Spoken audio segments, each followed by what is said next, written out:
अस्सलामुअलैकुम dear students, I am Shahbaz Ali. I hope कि आप सब लोग ठीक होंगे। आज से मैं स्टार्ट करने जा रहा हूँ एक सीरीज़ लेक्चर्स की, स्पेशली जो बेस करेगी फ़र्स्ट ईयर के सारे लेक्चर सीरीज़। मेरा मतलब कि हम चैप्टर वाइज इसके अंदर हम सारे टॉपिक्स को कवर करेंगे। पहली बात तो ये, और दूसरी बात सबसे मोस्ट इम्पोर्टेंट और आप लोगों के लिए खुशाइंद बात वो ये होगी कि इसमें आपको हर चीज़ वो बताई जाएगी कि ये शॉर्ट क्वेश्चन कैसे आ सकता है पेपर में, और आपने अटैम्प्ट कितना करना है ताकि आपको 2 मार्क्स जो हैं उसके मिल जाएं। और इसी तरह आपको लॉन्ग क्वेश्चन जो है वो लिखवाए जाएंगे। आई मीन टू से कि यहाँ पर लिखे हुए आपको मिलेंगे और साथ में समझाए भी जाएंगे, उनका कॉन्सेप्ट भी दिया जाएगा इंशाल्लाह। सबसे पहले हमारे पास है इंट्रोडक्शन टू फ़िज़िक्स। फ़िज़िक्स का आगाज़ कहाँ से हुआ, ये बात करने से पहले मैं आपको बताना चाहता हूँ नेचुरल फ़िलासफ़ी के बारे में।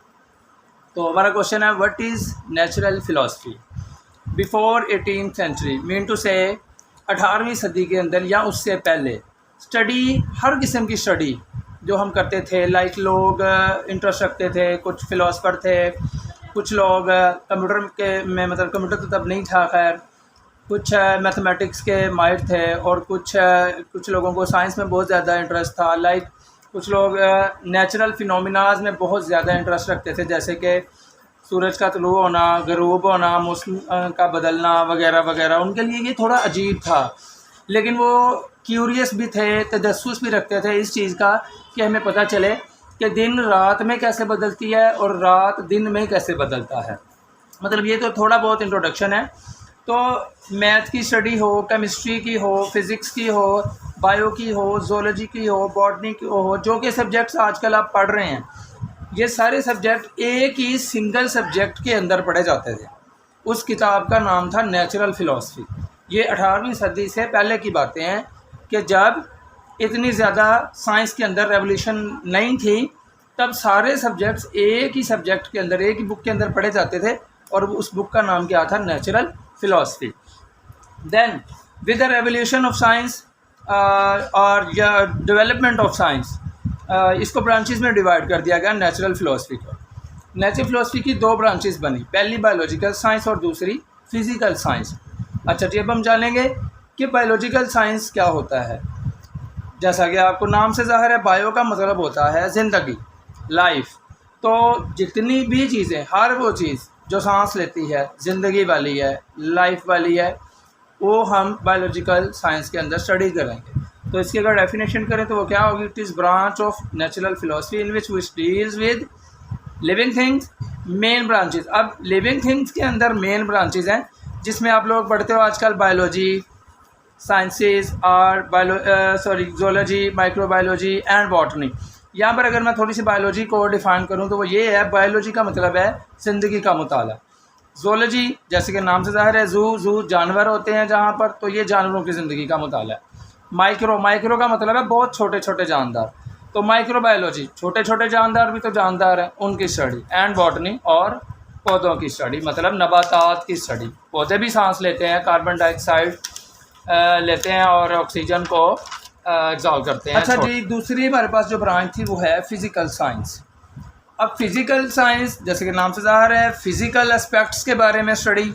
तो इसमें हमारे पास ये ऐसी ब्रांच है नेचुरल फ़िलासफ़ी की जिसमें हम नॉन लिविंग थिंग्स, कहने का मकसद ये, नेचुरल फ़िलासफ़ी को 2 ब्रांचेस में डिवाइड किया गया, जिसमें एक को हमने नाम दे दिया कि ये ज़िंदगी का मुताला है, वो ज़िंदगी जानवरों की हो, इंसानों की हो, या पौधों की हो, या किसी और चीज़ की।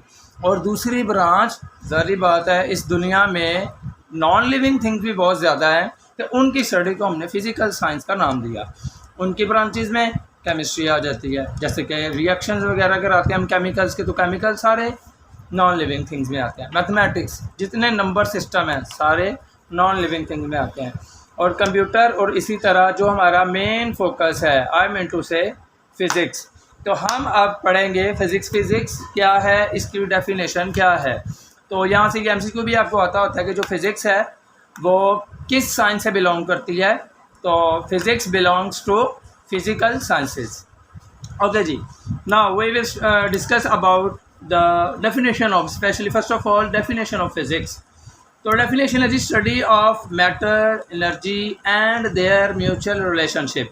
मैटर का सबको आपको पता है, मैटर क्या होता है? Everything that has mass and occupying space, हर वो चीज़ जो मास रखती है और जगह घेरती है। Energy and their mutual relationship, और उनका आपस में ताल्लुक। आपस में ताल्लुक किन चीज़ों का? मैटर का और एनर्जी का आपस में क्या ताल्लुक है। और हमारी बुक्स में यहाँ तक डेफिनेशन लिखी है, लेकिन मैं इसको ज़रूर पढ़ाना चाहूँगा कि space time is called physics. इसमें हम स्पेस टाइम को भी डिस्कस करते हैं। फ़िज़िक्स में मेन हमारे पास स्पेस टाइम कर्व है, जिसको बड़ी डिटेल के साथ डिस्कस किया जाता है। तो ये थी जी फ़िज़िक्स की डेफिनेशन। सम ब्रांचेस को डिस्कस कर लेते हैं। तो ये भी शॉर्ट क्वेश्चन पेपर में आ सकता है कि जी write the name of some branches of physics. तो मैंने 10 लिखी हैं, वैसे तो बहुत ज़्यादा हैं। इन 10 में से आप कोई 4, 5, 6 कुछ भी पूछी जा सकती है, मतलब 10 से ज़्यादा नहीं पूछेगा, 3-4 पूछ लेता ज़्यादातर। तो पहली है जी मैकेनिक्स, दूसरी electromagnetism, optics, sound, plasma physics, nuclear physics, atomic physics, solid state physics, particle physics and quantum mechanics. पीछे जो मैंने आपको ब्रांचेस बताई वो तो थी main areas of physics, but यहाँ पर इंटरडिसिप्लिनरी एरियाज़ ऑफ फिज़िक्स हैं। इंटरडिसिप्लिनरी की अगर हम बात करें तो इसका मतलब होता है कि किस तरह फ़िज़िक्स दूसरे सब्जेक्ट से मिलकर ब्रांचेस बनाती है। आई mean to say some interdisciplinary areas are written below. First of all astrophysics, biophysics, chemical physics, geophysics, physics of music. जैसे कि आप देख सकते हैं कि इसमें आपको बायो नज़र आई होगी, केमिकल नज़र आया होगा, जियो का मतलब अर्थ होता है, फ़िज़िक्स ऑफ म्यूज़िक, मतलब फ़िज़िक्स। तो ये सारी फ़िज़िक्स ऐसी फ़िज़िक्स हैं जो दूसरे डिसिप्लिन्स के साथ मिलकर नई ब्रांचेस बनी हैं फ़िज़िक्स की। और आज के लेक्चर में जो लास्ट बात हमने करनी है वो है इंपॉर्टेंस ऑफ फ़िज़िक्स, कि हम स्टडी करते ही क्यों हैं फ़िज़िक्स को। तो भाईजान इसका मैं आपको सिंपल सा कॉन्सेप्ट देता चलूँ। फ़िज़िक्स के अंदर अगर हम अपने घर की बात कर लें, अगर आप अपनी जूसर मशीन ही यूज़ कर रहे हैं तो वो फ़िज़िक्स की बदौलत है। आपका इलेक्ट्रिक फ़ैन चल रहा है, फ़िज़िक्स की बदौलत है। इलेक्ट्रिक मोटर चल रही है, इलेक्ट्रिक बल्ब चल रहा है, या कोई और इलेक्ट्रिकल अप्लायंस चल रही है, ये सारी की सारी फ़िज़िक्स की ही मरहून मिन्नत है। तो अगर हम इसकी इंपॉर्टेंस को लिखना चाहें तो यूँ लिख सकते हैं कि physics is an important and basic part of physical science. ये तो हमें मानना पड़ेगा कि ये बेसिक